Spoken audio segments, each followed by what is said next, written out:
آج کل کوئی ایک نیا وائرس نکل آیا جو کورونا کے نام سے وائرس ہے، اور پورے چائنا کے ایک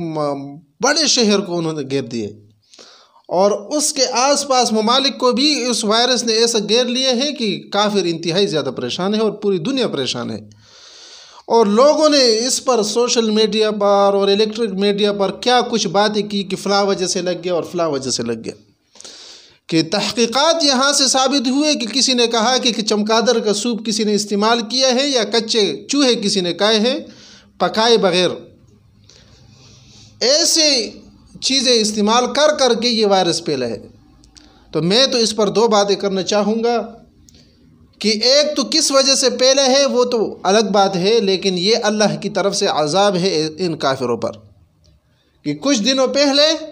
آپ میڈیا پر ہر وقت دیکھتے تھے کہ چائنا میں مسلمانوں پر کیا ظلم ہو رہا تھا،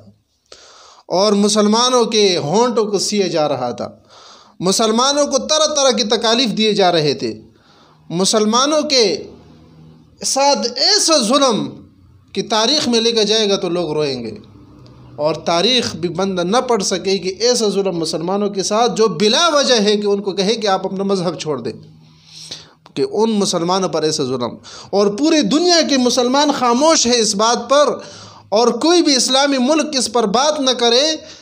اور ایسا ظلم جب ہو تو پھر اللہ کے عذاب نہ آئے تو کیا ہے، کہ وہ چائنیز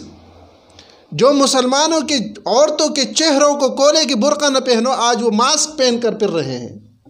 آج وہ اس حالت میں پھر رہے ہیں کہ ماسک کو منہ سے نہیں ہٹا رہے، کہ جس چیز کو وہ منع کر رہے تھے اللہ نے ان پر لازم کر دیا۔ یہ تو اللہ کا عذاب ہے، یہ بات یاد رکھے کہ جب ظلم انتہا کو پہنچتا ہے تو پھر اللہ کی طرف سے ایسے عذابات آ جاتے ہیں۔ قوم لوط پر بھی آئے ہیں، قوم عاد پر بھی آئے ہیں، اور قوم سمود پر بھی آئے ہیں، تاریخ ان باتوں پر گواہ ہے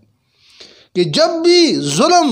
انتہا تک پہنچتا ہے اور کوئی اس کو روکنے والا نہ ہو تو پھر اللہ کی طرف سے ایسے عذابات آ جاتے ہیں کہ پورے قوم جو ہے، پورا علاقہ جو ہے وہ لپیٹ میں آ جاتا ہے۔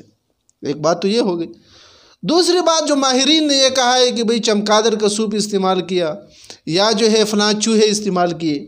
بھئی اس سے بھی تو ہو سکتا ہے، اور اس سے کیوں ہو سکتا ہے؟ کیونکہ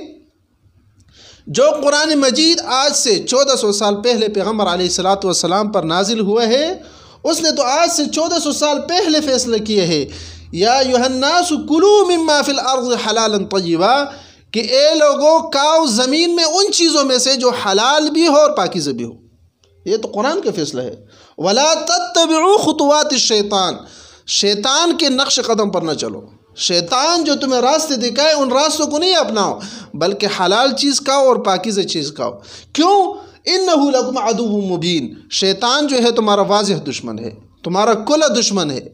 وہ کسی بھی حال میں تمہیں معاف نہیں کرے گا، تمہیں وہی راستہ دکھائے گا جو تمہارے لیے نقصان دہ ہو۔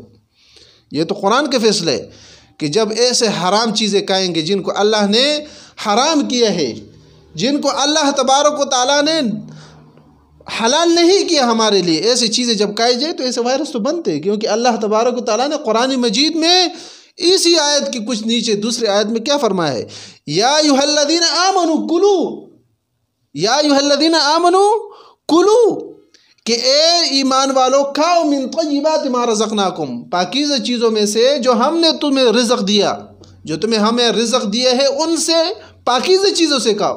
واشکروا للہ، اور کھا کر پھر اللہ کا شکر کرو، ان کنتم ایاہ تعبدون، اگر تم اللہ کی عبادت کرنے والے ہو۔ تو دیکھو اللہ نے تو آج سے 1400 سال پہلے اپنے پیغمبر علیہ السلام کے واسطے سے ہمیں سمجھا دیے ہے کہ جو چیزیں قبیح ہے،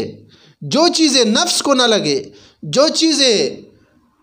دل کو نہ لگے، ان چیزوں کو نہ کھاؤ۔ ایسے ناپسندیدہ چیزوں کو کیوں کھاتے ہو؟ اللہ نے پاکیزہ چیزیں بنائی ہے، سبزیاں رکھی ہے، اللہ نے ایسے پاک چیزیں اللہ نے بنائی ہے جو آپ کے صحت کو فائدہ دے، کہ دیکھو جس چیز کو اللہ نے حرام قرار دیا ہے تو اس چیز میں نقصانات انتہائی زیادہ ہے۔ پوری دنیا کے سائنسدان یہ نہیں بتا سکتے کہ بکری کا گوشت نقصان دے، کیوں؟ اس کو اللہ نے حلال قرار دیا، لیکن پورے دنیا کے سائنسدان جو ماہر سائنسدان ہے وہ آپ کو ضرور کہیں گے کہ خنزیر کا گوشت یہ نقصان دہ ہے۔ اس کی وجہ یہ ہے کہ اللہ نے اس کو حرام قرار دی۔ پورے دنیا کا کوئی ماہر یہ نہیں بتا سکتا کہ شراب اور شہد برابر ہے، کیونکہ شہد کو اللہ نے شفا کہا ہے تو وہ صحت کے لیے بھی نافع اور پینے میں بھی مزیدار اور عقل کو درست کرنے والا، بیماریوں کو دور کرنے والا۔ لیکن جب شراب کو اللہ نے حرام قرار دیے ہے